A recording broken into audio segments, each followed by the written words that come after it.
দৰং জিলাৰ পিপৰা দোকানৰ দৰং গোহালাত আৰ কে ফাউণ্ডেশ্যনৰ দায়িত্ব গ্ৰহণৰ সভা নতুনকৈ গঠিত সমিতিখনক দায়িত্বভাৰ দি ৰাইজৰ সৈতে চিনাকি কৰাই দিয়া হয়। ভাৰত চৰকাৰৰ পশুপালন শিক্ষা আৰু স্বাস্থ্য প্ৰচাৰ মন্ত্ৰালয়ৰ দ্বাৰা পৰিচালিত ৰাষ্ট্ৰীয় পৰ্যায়ৰ বহুমুখী সংস্থা আৰ কে ফাউণ্ডেশ্যনৰ নতুনকৈ গঠিত অসম ৰাজ্যিক সমিতিখনক 15 এপ্ৰিলত সংশ্লিষ্ট কৰ্তৃপক্ষৰ তৰফৰ পৰা আনুষ্ঠানিকভাৱে দায়িত্বভাৰ অৰ্পণ কৰা হয়। দৰঙৰ পিপৰা দোকানস্থিত দৰং গোহালা প্ৰেক্ষাগৃহত অনুষ্ঠিত এক গাম্ভীৰ্যপূৰ্ণ অনুষ্ঠানত বিভিন্ন ক্ষেত্ৰৰ 27জন বিশেষ পাৰদৰ্শী ব্যক্তিক লৈ গঠিত আৰ কে ফাউণ্ডেশ্যনৰ ৰাজ্যিক সমিতিখনক সংশ্লিষ্ট কৰ্তৃপক্ষৰ তৰফৰ পৰা নিয়ম অনুসৰি দায়িত্বভাৰ অৰ্পণ কৰাৰ পাছতে সৰ্বভাৰতীয় পৰ্যায়ৰ কল্যাণকামী সংস্থাটিৰ বিষয়ববীয়াসকলেও কেইবাটাও গুৰুত্বপূৰ্ণ কাৰ্যসূচী গ্ৰহণ কৰে। উল্লেখযোগ্য যে দীপেন শৰ্মা সভাপতি, সমুদ্ৰ হাজৰিকা, হেমেন হাজৰিকা, ওম প্ৰকাশ, কুণল গোস্বামী, দনেশ্বৰ নাথ আৰু দীপাংকৰ শৰ্মাক সম্পাদক হিচাপে লৈ গঠিত আৰ কে ফাউণ্ডেশ্যনৰ অসম ৰাজ্যিক সমিতিখনে সংস্থাটিৰ উদ্দেশ্যসমূহ কাৰ্যকৰী কৰাৰ ক্ষেত্ৰত সংবাদ মাধ্যমৰ লগতে সাধাৰণ ৰাইজৰো সহযোগিতা কামনা কৰিছে। লক্ষণীয় যে দেশত উপযুক্ত শিক্ষা ব্যৱস্থা গঢ়ি তোলা, নিবনুৱা সমস্যা সমাধান কৰা, সামাজিক ঐক্য প্ৰতিষ্ঠা কৰা, সুচিকিৎসাৰ ব্যৱস্থা কৰা, গো আশ্ৰয় শিবিৰ স্থাপন কৰা, প্ৰাকৃতিক দুৰ্যোগৰ সময়ত ভুক্তভোগীক সহায়ৰ হাত আগবঢ়োৱা, সাংস্কৃতিক ধৰ্মীয় ক্ৰিয়া অনুষ্ঠান ৰূপায়ণ কৰা আদিৰ লক্ষ্য উদ্দেশ্যৰে গঠিত আৰ কে ফাউণ্ডেশ্যনৰ অসম ৰাজ্যিক সমিতিখন ৰাইজে শুভেচ্ছা জ্ঞাপন কৰে। চিপাঝাৰৰ পৰা ইন্দ্ৰজিৎ হকৰ ৰিপৰ্ট, AIN লাইভ। নমস্কাৰ। আজি মঙলদৈ দৰং গোশালাত উপস্থিত সকলো বিষয়ববীয়া, সকলো জনসংযোগ বিভাগৰ মোৰ লগৰ বন্ধু দাদা সকলোকে মোৰ বহাগ বিহুৰ ওলগ যাচিলোঁ। লগতে সকলো অসমবাসীলৈ আজি বহাগৰ প্ৰথম দিনাই আজি আমি আৰ কে ফাউণ্ডেশ্যনৰ ভাৰত স্বীকৃতিপ্ৰাপ্ত তাৰ মোক দায়িত্বটো অৰ্পণ কৰাৰ কাৰণে অশেষ ধন্যবাদ যাচিলোঁ। আজি আৰ কে ফাউণ্ডেশ্যনৰ দায়িত্বটো মোক যোৱা 10-1 তাৰিখে এপইণ্টমেণ্ট লেটাৰখন দিছিলে, কিন্তু মই বিগত দিনত কাম কৰাৰ কিবা অসুবিধাৰ ভিতৰত মই কামখিনি কৰিব পৰা নাই। আজি বছৰৰ নতুন বছৰৰ দিনাখন আমাৰ সকলোৰে সহযোগত যিদৰে মোক আজি প্ৰদান কৰিলে তাত মই অশেষ ধন্যবাদ দিছোঁ। আৰ কে ফাউণ্ডেশ্যনৰ মেইন উদ্দেশ্য হৈছে আমাৰ যিবোৰ পশু পক্ষী লগতে শিক্ষা, স্বাস্থ্য ইয়াৰ ওপৰত তেওঁলোকে ভাৰত চৰকাৰৰ আণ্ডাৰতে কামবিলাক কৰে। আমাৰ অকল অসমতে নহয়, ভাৰতবৰ্ষৰ অন্যান্য ৰাজ্যত এই প্ৰতিষ্ঠানটো উপস্থিত আছে আৰু বহুত কাৰ্যকৰ্তা আছে।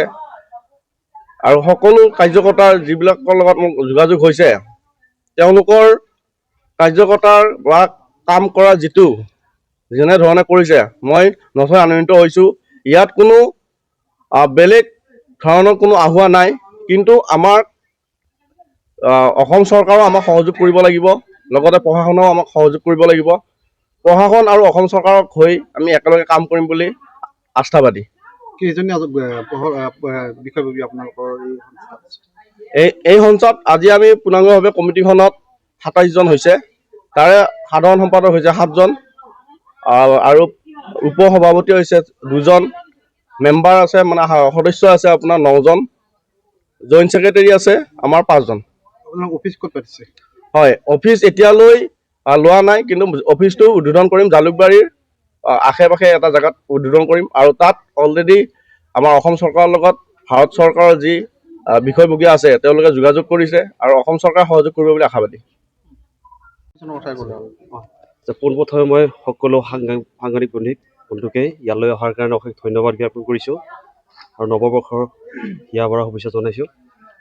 আজি যি আৰ কে ফাউণ্ডেশ্যনৰ উদ্যোগত যি আমাক দায়িত্ব অৰ্পণ কৰিলে ইয়াতে, তাৰ কাৰণে আমি গোটেইকেইজনে আজি দায়িত্ব আমি মূৰ পাতি লৈছোঁ আৰু অনাগত দিনত যিখিনি কাম আমাক কৰিব লগা আছে আমি সকলো কাম একত্ৰিত হৈ কৰিম বুলি আমি আশা ৰাখিছোঁ। আৰু সেইটো সহায় সহযোগ বিশেষকৈ আমাৰ সাংবাদিক বন্ধুসকলৰ পৰা আমাক যথেষ্টখিনি সহায় হ'ব লাগিব, যাতে আপোনালোকে আগন্তুক দিনত আজি যেনেকৈ আমাক সহায় কৰিলে আহি কেনে পিছলৈকে আপোনালোকে সহায় কৰক। আপোনালোকৰ অবিহনে আহি কাৰ্যপন্থা আমি হাতত লোৱাটো অসুবিধা হ'ব। আপোনালোকে যিমানখিনি প্ৰচাৰ কৰে, জনসাধাৰণে বৰ্তমান সময়ত এইখিনি বস্তুৰ ওপৰত একো জ্ঞাত নহয়। আমিও আজি নতুন, ইয়াত আমাৰ শিকিব লগা আছে, যথেষ্টখিনি কৰিব লগা আছে। কি কৰিব লাগিব, আমি সম্পূৰ্ণ এটা ট্ৰেইন আমাক লাগিব আৰু তাৰ মাজত জনসাধাৰণৰ মাজত যোৱাৰ লগে লগে আপোনাৰো সহায় সহযোগিতা লাগিব। এইখিনি কৈ মই কমিটিৰ বিষয়ববীয়াসকলক ক'ৰ হয় ইয়াৰে? আমাৰ কমিটি বিষয়ববীয়া আজি যি 27জনীয়া কমিটি এখন দিছে, এইখিনি সমগ্ৰ অসমৰে আছে। গোটেই ওদালগুৰি, বাক্সা, চিৰাং, কাৰ্বি আংলং, লখিমপুৰ, ধেমাজি গোটেইখিনিকে সামৰি কেনে কৰা হৈছে কমিটিখন। আপোনালোক ৰাজ্যিক বিষয়ববীয়া? হয়, আমি ৰাজ্যিক বিষয়ববীয়া। যিকোনো খবৰ আৰু বিজ্ঞাপনৰ বাবে যোগাযোগ কৰক 7896121996